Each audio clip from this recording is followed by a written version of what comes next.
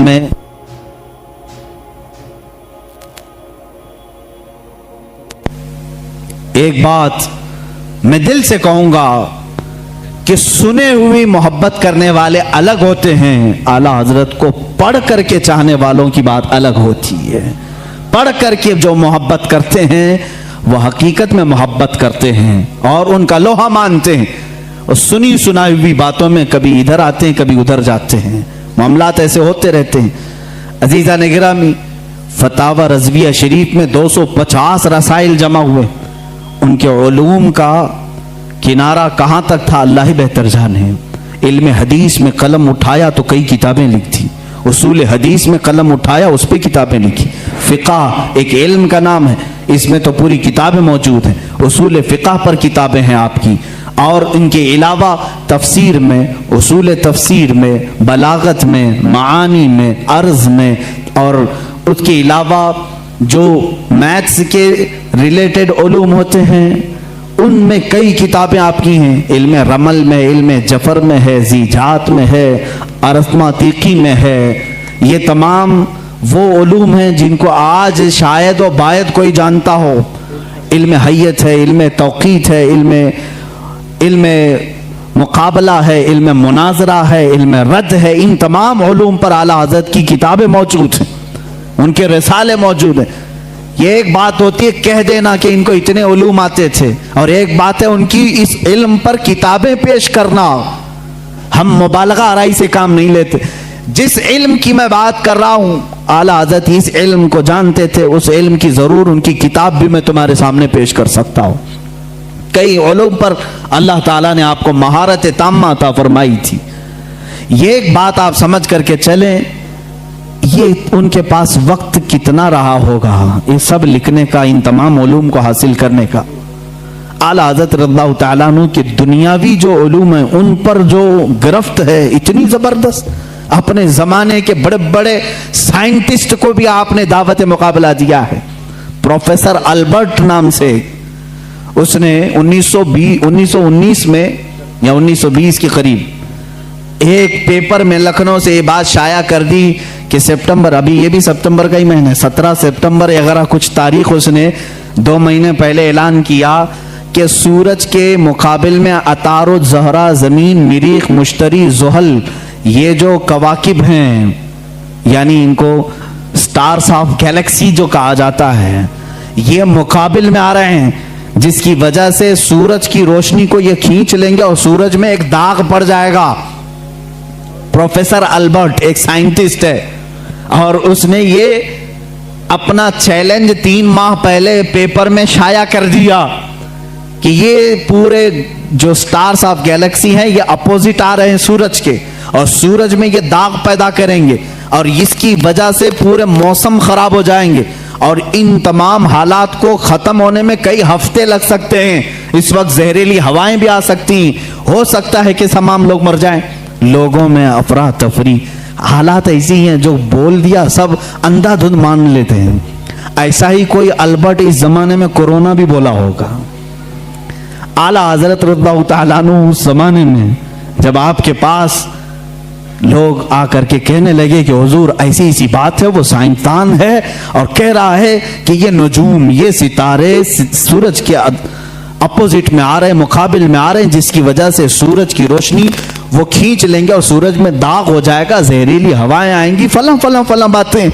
اعلیٰ حضرت رضی اللہ تعالیٰ ان علوم میں دسترس رکھتے تھے, مہارت رکھتے تھے. پوری کتاب لکھ ڈالی, پوری کتاب لکھی.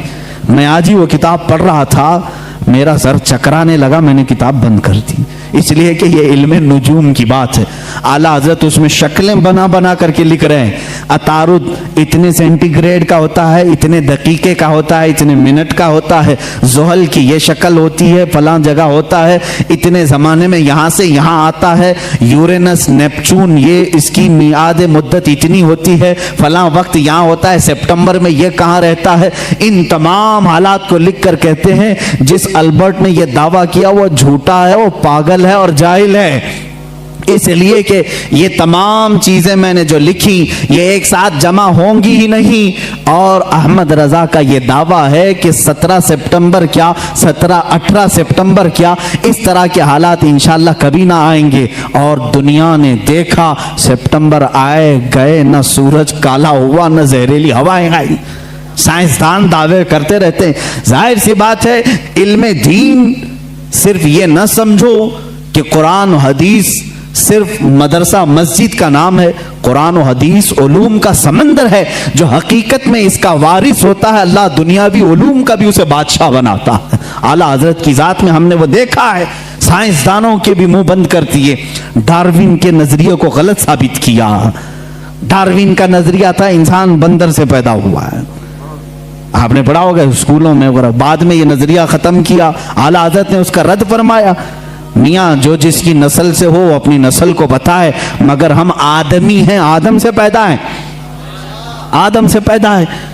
ظاہر سی بات ہے سائنس کی ان تمام تھیوریز کو رد کرنا اسی کے بس کا کمال ہے جو سائنس سے واقفیت رکھتا ہے.